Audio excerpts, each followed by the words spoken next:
Good afternoon to all of you. Let's discuss the breathing and exchange of gases. ये एक नया chapter है जो ह्यूमन फिजियोलॉजी में आता है। ये एक बहुत ही कंसेप्चुअल चैप्टर है जिसमें नीट के पर्सपेक्टिव के हिसाब से एक क्वेश्चन या दो क्वेश्चन मैक्सिमम आते हैं, राइट। हम अच्छे से क्लियर कंसेप्ट यहाँ पे करेंगे। ब्रीथिंग में क्या आता है, कौन सी गैसेस एक्सचेंज होते हैं, ये सभी चीज़ें आज हम डिस्कस करेंगे। पहला पॉइंट हम देखेंगे, ध्यान से सुनो मेरी बात। ब्रीथिंग होती क्या है, व्हाट इज ब्रीथिंग, और ब्रीथिंग और रेस्पिरेशन में कोई डिफरेंस है कि ये सेम है। और गेटिंग माय पॉइंट, अगर हम सिंपली ब्रीथिंग देखेंगे, ब्रीथिंग इज एक्चुअली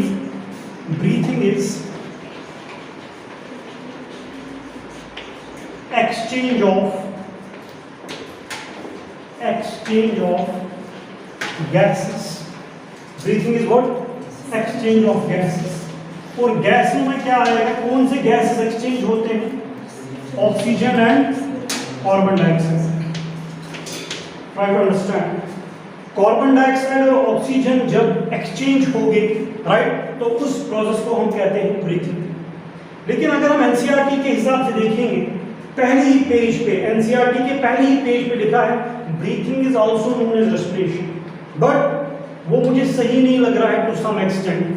क्योंकि अगर हम रेस्पिरेशन देखेंगे, मैंने आपको पढ़ाया है respiration is much bigger process.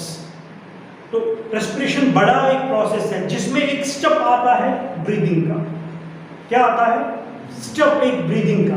लेकिन आपके टेक्स्ट बुक में लिखा है breathing is also known as respiration, right. अगर आप रेस्पिरेशन की बात करेंगे ना, रेस्पिरेशन में क्या होता है, व्हाट्स रेस्पिरेशन?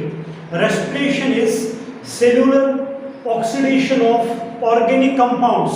जब जो फूड होता है, जब वो ब्रेक डाउन होता है, याद है ना आपको, तो वहां से क्या इमिट होता है? शाबाश, C6H12O6। ये किससे ऑक्सीडाइज होता है? ऑक्सीजन से, right.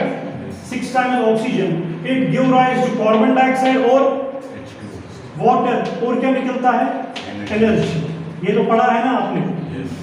So don't get confuse, respiration is much bigger process जिसमें एक स्टेप आता है ब्रीथिंग का। Are getting my point? Clear है ना? तो अगर हम सिंपली में जाएंगे, breathing is actually exchange of oxygen and carbon dioxide. Clear? मैंने आपको ये भी पढ़ाया है रेस्पिरेशन के 3 टाइप्स होते हैं। देखो, नंबर 1 रेस्पिरेशन की मैं बात कर रहा हूँ, एक्सटर्नल रेस्पिरेशन, क्योंकि हमें अब ह्यूमन्स का पढ़ना है, हम ह्यूमन फिजियोलॉजी पढ़ रहे हैं, right. External respiration, internal respiration, और तीसरा आता है सेल्यूलर रेस्पिरेशन। ध्यान से सुनना मेरी बात, अंडरस्टैंड करना कंसेप्ट क्या है। रेस्पिरेशन के कितने टाइप्स है बेटा? 3 टाइप्स। अभी हम प्लांट्स की बात नहीं कर रहे हैं, अभी हम किसकी बात कर रहे हैं? ह्यूमन्स की। तो 3 टाइप्स है। Number 1 external respiration, second internal respiration, and third is cellular respiration. Cellular respiration 3 types आपको याद रखने हैं। पहले हम डिफाइन करेंगे एक्सटर्नल रेस्पिरेशन क्या होता है।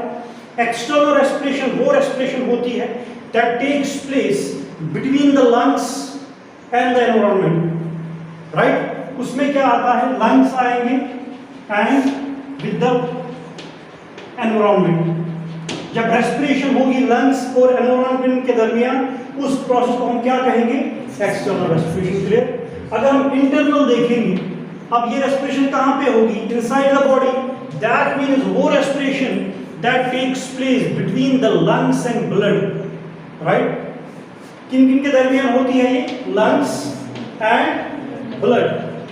और इसके साथ साथ blood with the tissues of the sales.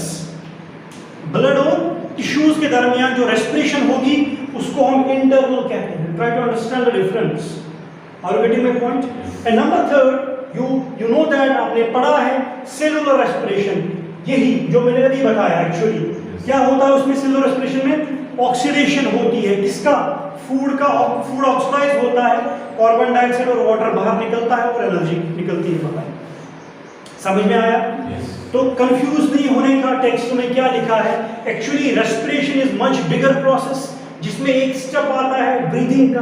तो ब्रीदिंग क्या हुआ नटशल में? जब गैसेस एक्सचेंज होते हैं, है ना, गैसेस क्या क्या आएगा, कार्बन डाइऑक्साइड और ऑक्सीजन। ये हम अभी डिस्कस करेंगे, ऑक्सीजन कहाँ से आएगा, कार्बन डाइऑक्साइड कहाँ से निकलेगा, so on and so fourth. इतना समझ में आया? Very good. अब हम एक और पॉइंट डिस्कस करेंगे रेस्पिरेशन, ब्रीदिंग और रेस्पिरेशन में। ध्यान से सुनना मेरी बात। हमारे पास डाइवर्स नंबर ऑफ ऑर्गेनिजम्स हैं, बहुत सारे ऑर्गेनिजम्स हैं वर्ल्ड में, राइट। अगर हम स्टार्ट करेंगे, हर किसी ऑर्गेनिज्म का अपना अपना पैटर्न होता है रेस्पायर करने का, ब्रीथ करने का, क्या यूज करूं, ब्रीथिंग का। हर किसी ऑर्गेनिज्म में एक अलग सा पैटर्न होता है ब्रीथ करने का। Are you getting my point? ये डिपेंड होता है किस किस पे, लेवल ऑफ ऑर्गेनाइजेशन पे, लेवल ऑफ ऑर्गेनाइजेशन पे, number 1, and their habit formation. ये कहां पे रहते हैं, ध्यान से सुनना मेरी बात। तो ब्रीदिंग फिर से मैं बताऊंगा आपको, हर कोई ऑर्गेनिज्म, चाहे वो लोअर ऑर्गेनिज्म हो या हायर ऑर्गेनिज्म हो, उनका अलग अलग सा पैटर्न होता है ब्रीथ करने के लिए। अगर हम लोअर इनवर्टिब्रेट्स की बात करेंगे, किन की बात करेंगे, लोअर, जोर से, हाँ, किन की बात करेंगे, लोअर इनवर्टिब्रेट्स की। लोअर इनवर्टिब्रेट्स में एग्जांपल अगर आप देखोगे, पढ़ा होगा आपने, स्पॉन्ज है ना, सिलेंट्रेट्स है ना। इनमें क्या होता है, जो ब्रीथिंग होती है it takes place over the body surface.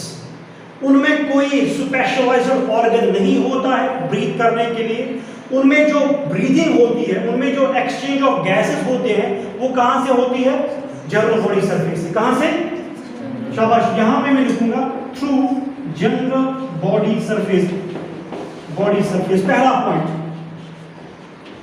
Clear, very good. उसके बाद हम देखेंगे जो नेक्स्ट लेवल ऑफ ऑर्गेनिज्म आते हैं वो कौन से होते हैं। प्राइमरी क्या आया, शाबाश, हाँ, लोअर में क्या आया, इनवर्टिब्रेट्स है ना, कहां से वो ब्रीथ करते हैं, जनरल बॉडी सरफेस से, राइट। अब सेकंड पॉइंट, जो अगर हम कहेंगे एक्वेटिक ऑर्थ्रोपोड्स, ऑर्थ्रोपोड्स, ठीक है, या मोलस्क्स, मोलस्क्स, हम स्टार्ट करेंगे फ्रॉम बॉटम टू टॉप। हम देखेंगे कि हर किसी ऑर्गेनिज्म में अपना लेवल होता है ब्रीथ करने का, राइट, अलग अलग ऑर्गन्स होते हैं। तो उसके बाद एक्वेटिक ऑर्थ्रोपोड्स और मोलस्क्स, एक्वेटिक ऑर्थ्रोपोड्स में आएगा फिश जो भी है ना, और मोलस्क्स जो होते हैं उनमें एक स्पेशलाइज्ड ऑर्गन होता है, what is that called, gills.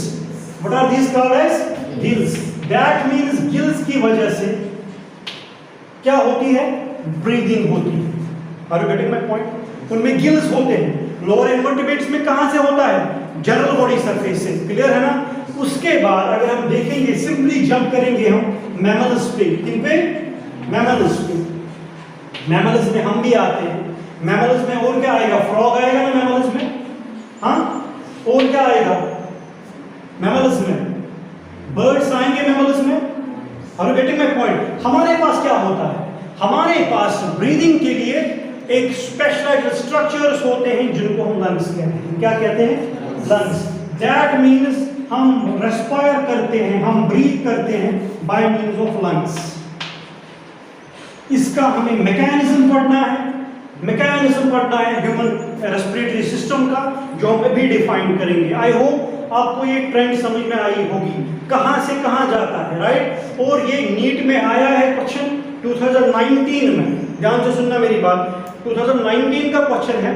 जो ये डिफरेंट स्पेशलाइज्ड स्ट्रक्चर्स होते हैं वो किस पे डिफर करते हैं, they differ on the base of level of organisation, on the base of their habit. वो कहां पे रहते हैं, अगर वो वाटर में रहते हैं तो उनका अपना मैकेनिज्म पॉइंट वही है, अगर वो लैंड पे होते हैं, राइट, तो उनका अपना mechanism point, sorry, special structures होते हैं। तो इसके हिसाब से जो लोअर इनवर्टिब्रेट्स हैं वो रेस्पायर करेंगे कहां से, जनरल बॉडी सरफेस से। उसके बाद अगर हम ऑर्थ्रोपोड्स, मोलस्क्स देखेंगे, कहां से करेंगे, गिल्स से, राइट। और अगर हम मैमल्स की बात करेंगे, ह्यूमंस की, बर्ड्स की, है ना, तो कहां से करेंगे, लंग्स से।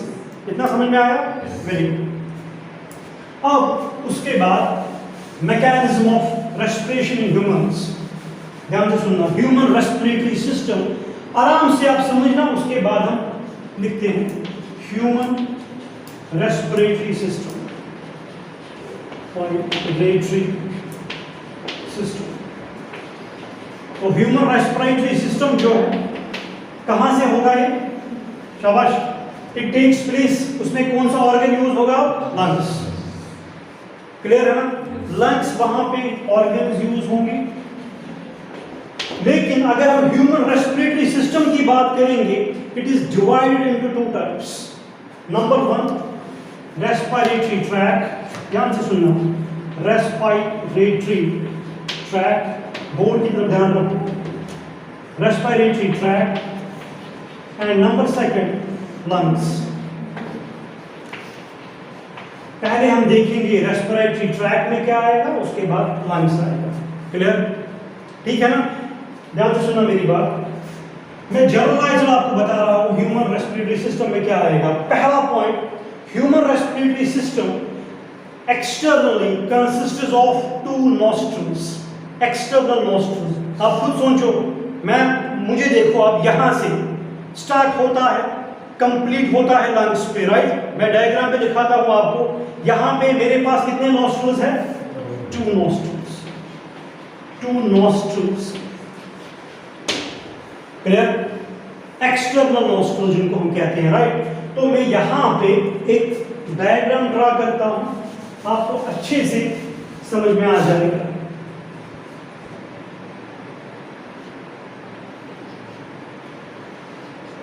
डायग्राम मेरी वीक है, तो आई होप कि आप थोड़ा बहुत उसको ओवरकम करोगे।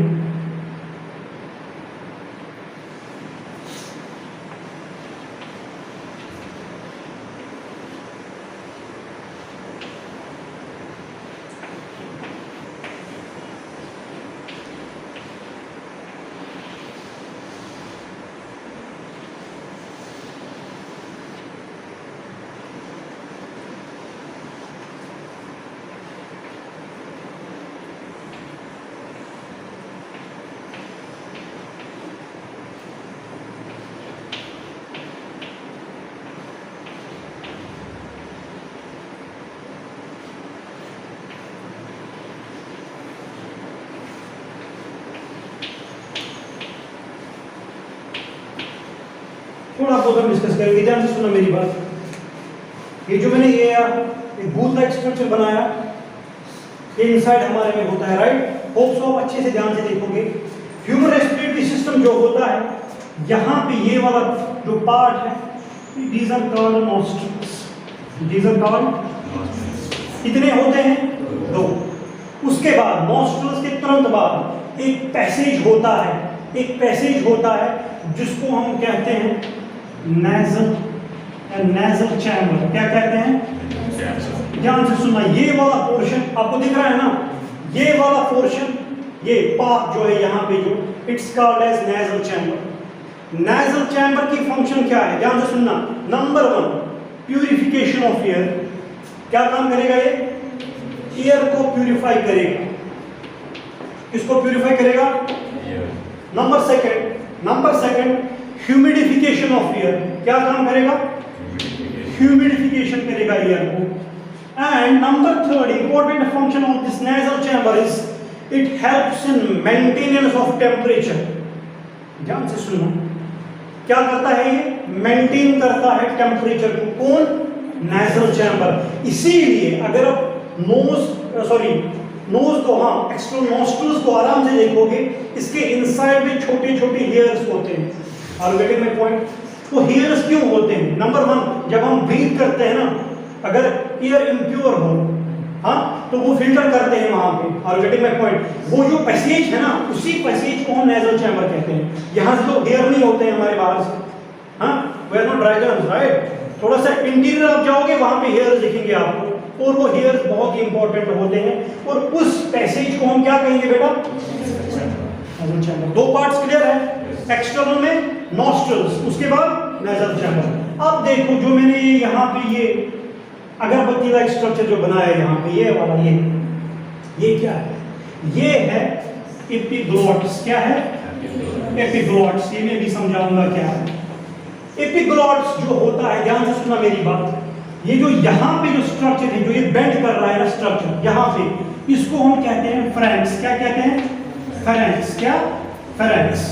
फेरेंक्स क्या होता है? ये एक पाइप लाइक स्ट्रक्चर होती है जहां से दोनों फूड भी पास आउट हो जाएगा और एयर भी। इमेजिन करो हाँ, नॉस्ट्रल्स है, फिर पैसेज आएगा ना, एक पाथ आएगी, इसको हम नेजल चैम्बर कहते हैं, फिर पाथ बेंड हो जाएगी, जहां पे ये बेंड होती है ना, जो स्ट्रक्चर बनता है उसको हम कहते हैं फेरेंक्स। क्या कहते हैं? तो फेरेंक्स में क्या होता है? शाबाश, it acts as a passage for किसके लिए? Food plus air. Are getting my point? Try to understand. उसके तुरंत बाद एक ढक्कन होता है, ढक्कन लाइक स्ट्रक्चर, लिड हमारे बॉडी में होता है यहां पे। Are getting my point? जिसको हम कहते हैं एपिग्लॉटिस। क्या कहते हैं? Epiglottis is a lid like structure. उसका फंक्शन क्या है? देखो फंक्शन क्या है, ध्यान से सुनना मेरी बात। एपिग्लॉटिस के बिल्कुल नीचे वाले साइड में, ये जो पोर्शन में दिखा रहा हूं, ये वाला पोर्शन है ना, उसको हम कहते हैं लैरिंक्स। क्या कहते हैं? लैरिंक्स। लैरिंक्स को हम साउंड बॉक्स भी कहते हैं। क्या कहते हैं? Very good. मेरा साउंड बॉक्स बहुत ज्यादा तेज है और आपका साउंड बॉक्स बहुत ज्यादा स्लो है। Are you getting my point? तो लैरिंक्स को हम साउंड बॉक्स कहते हैं। इतना समझ में आया ना? अब ये ढक्कन क्या करेगा? अगर ये ढक्कन ना हो, जब फेरेंक्स से फूड और एयर घुस जाएगा, वो कभी इसमें भी जा सकता है ना, लैरिंक्स में। Are you getting my point? Are you getting my point? ये जो ढक्कन होता है, अगर फूड को पास ऑन करना हो तो ट्रैकिया में जाएगा। Are you getting my? ये यहां पे जस्ट लाइक दिस स्ट्रक्चर, ये एलो करता है किसको? ट्रैकिया जो होता है ना, उसको हम विंड पाइप भी कहते हैं, वहां से उसको छोड़ता है, फूड पार्टिकल्स को स्टॉप करता है, दूसरी साइड से छोड़ता है। It acts as a barrier here. Are you getting my point? समझ में आया? नॉस्ट्रल्स के बाद नेजल चैम्बर, उसके बाद ट्रंक्स, हाँ, फेरेंक्स, हाँ, फेरेंक्स के बाद एपिग्लॉटिस। अगर कल पूछेगा कोई आपको, epiglottis is a lid like structure, यहां पे होता है। Are you getting my point? उसके बाद लैरिंक्स। लैरिंक्स को हम क्या कहते हैं? साउंड बॉक्स, है ना? ठीक है ना? और ये जो मैंने पाइप लाइक स्ट्रक्चर बनाई, जहां से मैंने रिंग्स बनाने स्टार्ट किए, ये रिंग्स दिख रहा है ना आपको, यहां से लेके यहां तक, इट्स कॉल्ड एज ट्रैकिया। क्या? ट्रैकिया। और विंड पाइप, और ध्यान से सुनना मेरी बात, जो मैंने रिंग लाइक स्ट्रक्चर बनाया ना, उसको कहते हैं ट्रैकिया और विंड पाइप। हम कहते हैं जो ट्रैकिया होता है, it is made up of C shaped cartilaginous rings. क्या? शाबाश। It's made up of C-shaped cartilaginous rings. Cartilaginous rings. कौन बना होता है cartilaginous rings का? ट्रैकिया। क्यों बना होता है? ताकि ट्रैकिया कोलैप्स ना हो जाए, ये फट ना जाए अंदर से, इसीलिए ये रिंग्स का ऐसे बना होता है। अगर आप देखोगे ना पूरा, जब आप जीएमसी में जाओगे, डॉक्टर बनोगे आप, वहां पे तो एनाटॉमी पढ़नी ही पढ़नी है, राइट? जब आप वहां पे देखोगे ना ट्रैकिया, उसके बिल्कुल इनसाइड में ऐसे रिंग्स लाइक स्ट्रक्चर्स पाए जाते हैं। उन रिंग्स को हम क्या कहेंगे? शाबाश, कार्टिलेजिनस रिंग्स। क्या कहते हैं? Cartilaginous rings. समझ में आया? इतने पार्ट समझ में आए? यहां तक रिंग है। उसके बाद ध्यान से सुनो मेरी बात, यहां पे एक बाइफर्केट हो रहा है, जा रहा है ना यहां पे, ये हो, सपोज ये मान के चलो, ये वाला है लेफ्ट लंग, ये वाला है राइट लंग। ध्यान से सुनना मेरी बात। अब जो ही यहां तक उनको हम ट्रैकिया कहते हैं, जो ही ये इसमें अंदर जाता है, किसमें? लंग्स में, तब जाके उनको ब्रोंकाई कहते हैं। क्या कहते हैं? ब्रोंकाई। ध्यान से सुना, मैं सुनाऊंगा लास्ट में, इट्स वेरी वेरी इंपॉर्टेंट। यहां पे इसको हम कहते हैं ब्रोंकाई, BRONCHI, ब्रोंकाई। क्लियर?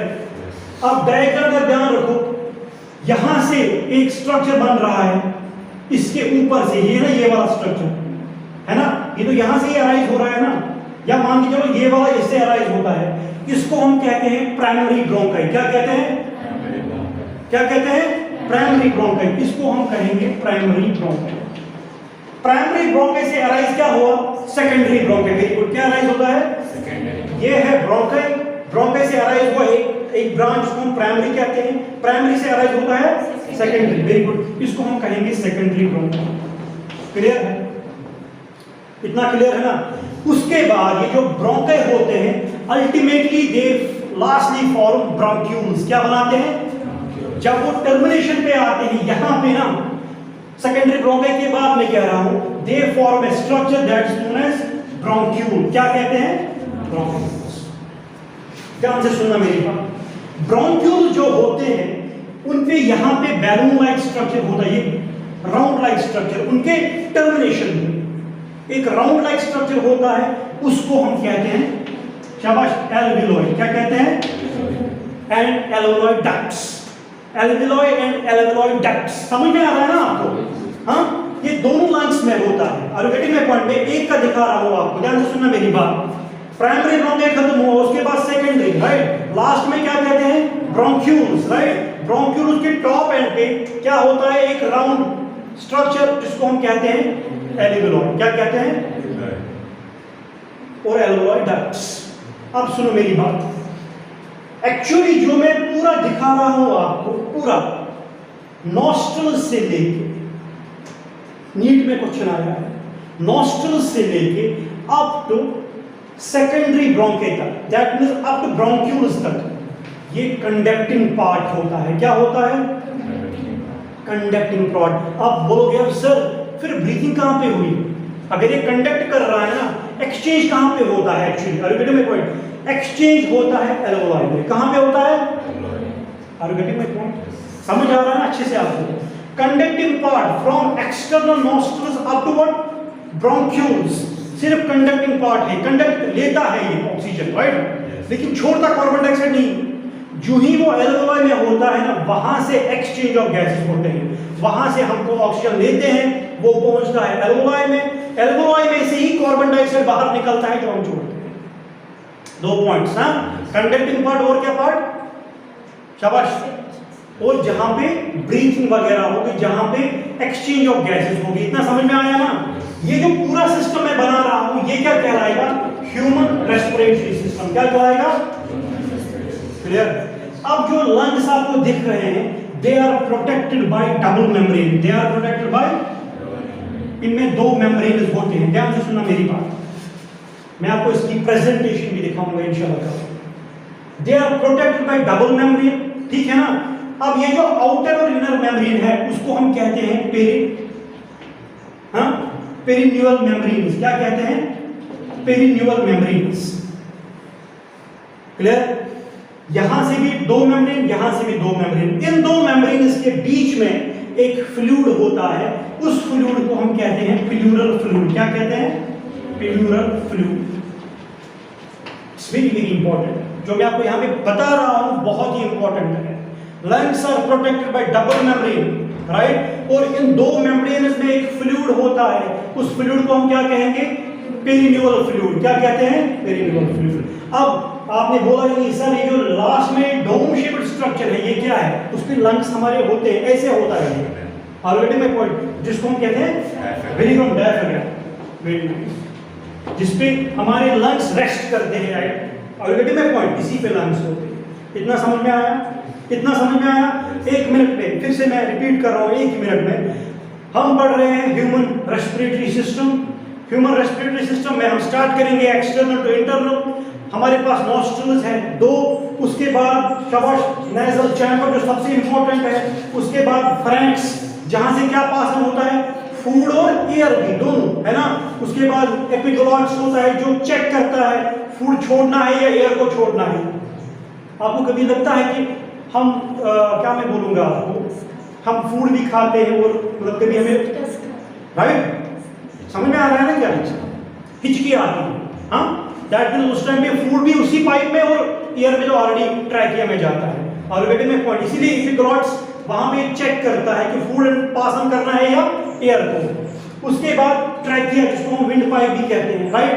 जो ही ट्रैकिया बाइफरकेट हुआ लंग्स में, तो वहां पे क्या बोलते हैं? ब्रोंकाई। क्या कहते हैं? आप देखो एक पॉइंट से एक पॉइंट निकलता है।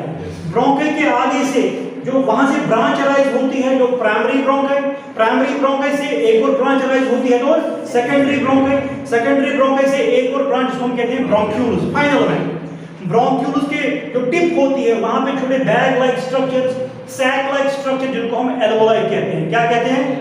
समझ में आया ना? नॉस्ट्रल से लेके ब्रोंक्यूल्स तक कंडक्टिंग पार्ट होता है, और एल्वियोलाई में क्या होता है? Exchange of gases. समझ में आया? अब सुनो मेरी बात, एक दो पॉइंट्स फिर से लास्ट में इस टॉपिक के लिए। ये तो देखा आपने ह्यूमन रेस्पिरेटरी सिस्टम, उसमें एक पॉइंट है अगर हम देखेंगे जो लंग्स होते हैं, हमारे लंग्स जो होते हैं वो कहाँ पे होते हैं? They are enclosed in thoracic cavity. कहाँ पे? वो बंद होते हैं, एयर टाइट में ऐसे होते हैं। ये लंग्स मान के चलो, राइट लंग लेफ्ट लंग ऐसे होते हैं ना ये। They are enclosed in a thoracic cavity. That means मुझे बताओ ये वाला पार्ट जो मेरा फ्रंट वाला पार्ट है, ये डॉर्सल है या वेंट्रल है? मेरा डॉर्सल कौन सा है? बैक वाला part. Very good, very good, है ना? ये वाला पार्ट कौन है? वेंट्रल। जो वेंट्रल पार्ट होता है लंग्स का, किनका? लंग्स का। ध्यान से सुना मेरी बात। अगर ये लंग्स है, एक लंग है, ये दूसरा लंग है, वेंट्रल वाला पार्ट जो मेरे लंग्स का होगा, it is protected by a bone like structure and that bone is called as ऐसे sternum. That bone is called as sternum. Very good, समझ में आ रहा है ना? फ्रंट मेरे लंग्स है ना, ऐसे जो मेरा फ्रंट वाला एरिया है, it is protected by a bone this called as sternum. और जो मेरा डॉर्सल वाला एरिया है, पीछे वाला area, are getting my point, it is protected by, it is covered by a structure that is called as vertebral column. Backbone, ना backbone उसको हम कहते हैं। Are getting my point, back. ये पॉइंट्स आपको याद रखने हैं। ये तो फ्रंट बैक से हुआ। अब साइड से कौन प्रोटेक्ट करता है लंग्स को? साइड में ना रिब्स। कौन प्रोटेक्ट करेगा? ऐसे होते हैं, ध्यान से सुनना, है ना? ऐसे ऐसे फ्लैट करके रिब्स। वेरी गुड, ये बहुत ज्यादा इंपॉर्टेंट पॉइंट्स है। दैट मीन जो ह्यूमन लंग्स होते हैं, ह्यूमन लंग्स, ध्यान से सुनना मेरी बात, दे आर कवर्ड और protected from ventral by sternum, from dorsal side they are covered और प्रोटेक्टेड बाय वर्टिबल कॉलम और backbone, right? On sides they are protected by ribs. हमारी बॉडी में रिब्स कितने हैं? शाबाश, 24। कितने? 24 ribs are present, that means 12 pairs, है ना? हमारी बॉडी में 12 पेयर्स है, 24। और मेरे में समझ में आया? इतना समझ में आया ना? हमने पढ़ा ब्रीथिंग क्या होती है, लोअर ऑर्गेनिज्म में कौन से अपैरेट्स यूज होते हैं, राइट? हायर ऑर्गन में क्या यूज होता है। उसके बाद ह्यूमन रेस्पिरेटरी सिस्टम जो मैंने दिखाया आपको, उसमें कुछ इंपॉर्टेंट पॉइंट जो आपने नोट डाउन किए। क्लियर? आई होप ये समझ में आया होगा। Okay, so that's all about human respiratory system.